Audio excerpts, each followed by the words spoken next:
അല്ലാഹു റബ്ബു സുബ്ഹാനഹു വ തആല പരിശുദ്ധ ഖുർആനിൽ ചെന്ന ഖദ് അഫ്ലഹൽ മുഫ്ലിഹൂൻ അല്ലദീന ഹും ഫീ സ്വലാത്തിഹിം ഖാശിഊൻ. നിസ്കാരത്തിൽ ഭയഭക്തിയുള്ള ആൾമാർ വിജയിച്ചു പോയ ആറ് കേട്ടു. അപ്പോൾ നിസ്കാരത്തിൽ ഭയഭക്തി വേണം, ഖുശൂ ചെല്ലാറ് ഭയഭക്തി. നിസ്കാരം എനിക്ക് കൊന്തുണ്ടു നാളെ പരലോകത്തിൽ ആദ്യമായിട്ട് ഞങ്ങളുടെ ഹിസാബെടുക്കപ്പെട്ട ഒരു ആരാധനയായിട്ട് നിസ്കാരം തൗഹീദിൽ. പിന്നെ അതുപോലെ ശാരീരികമായി ഏർക്കുന്നതായ ആരാധനകളെ കൂട്ടത്തിൽ ഏറ്റവും ശ്രേഷ്ഠമായതായിരിക്കും നിസ്കാര ഇബാദത്ത്. അപ്പോൾ ആ നിസ്കാരം അത് ഭയഭക്തിയോട് കൂടെ നിസ്കരിച്ചെങ്കിൽ മാത്രമേ ഞങ്ങൾ നിസ്കാരം അല്ലാഹുവിന്റെ പക്കൽ നിന്ന് സ്വീകരിക്കപ്പെട്ടു. മഹാന്മാർ ചെന്നാൽ യകൂനുൽ ഫത്താ മുസ്തൗജിബൻ ലിൽ ഉഖൂബത്തി. ഭയഭക്തി ഇല്ലാത്ത നിസ്കാരം അതുകൊണ്ടു നമുക്ക് പ്രതിഫലമല്ല, പിന്നെ ശിക്ഷക്ക് അത് ചിലപ്പോൾ ശിക്ഷ കിട്ടുമോ കാരണമാവുമോ.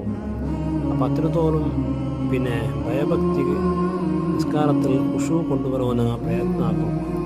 നിസ്കാരത്തിൽ നമുക്ക് പിന്നെ നിസ്കാരത്തിൽ ഗമന കേന്ദ്രീകരിക്കുക മുഖ്യമായിട്ട് ഞങ്ങൾ പ്രയത്നമാക്കേണ്ടത് തദബ്ബുർ ഖിറാത്തിൻ വസിക്കിരിൻ.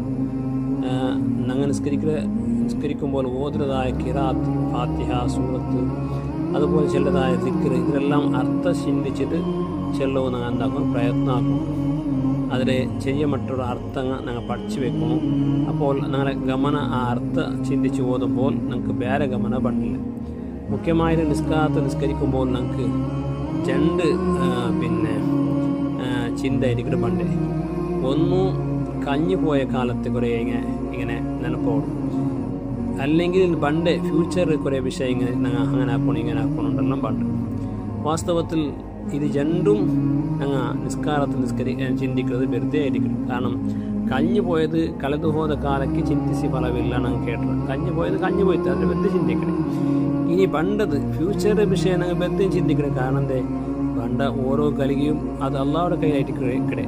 അപ്പോൾ നെക്സ്റ്റ് പണ്ട് ഓരോ മിനിറ്റിൽ എന്തും ആവാൻ സാധ്യത ഉണ്ട്. അപ്പോൾ ഞങ്ങൾ പണ്ട് വിഷയം വെറുതെ ചിന്തിക്കണേ. അപ്പോൾ കഞ്ഞി പോയ വിഷയവും വെറുതെ ചിന്തിക്കണേ, ഇന്ന് പണ്ട് വിഷയവും വെറുതെ ചിന്തിക്കണേ. അപ്പോൾ ഞങ്ങൾക്ക് ചിന്തിക്കുള്ള ഒന്ന് എന്തേ ഞങ്ങൾ എന്തൊരു ഓഞ്ഞിട്ടുള്ള ഫാത്തിമ, സൂറത്ത, അതുപോലെ ഞങ്ങൾ എന്തൊരു ചെന്നിട്ടുള്ള ദിക്ര, അതിനെ അർത്ഥം ചിന്തിച്ചിട്ട് അള്ളാഹുടെ മാത്രം മനസ്സിൽ കൊണ്ടുവന്നിട്ട് ഞങ്ങൾ എന്താക്കും നിസ്കരിക്കും പ്രയത്നമാക്കും. അള്ളാഹു സുബ്ഹാനഹു വ തആല ഞങ്ങൾക്ക് നിസ്കാരത്തിൽ ധാരാളം ഖുശൂ കൊണ്ടുവന്ന് നിസ്കരിക്കും. അള്ളാഹു തൗഫീഖ് തരട്ടെ. അസ്സലാമു അലൈക്കും.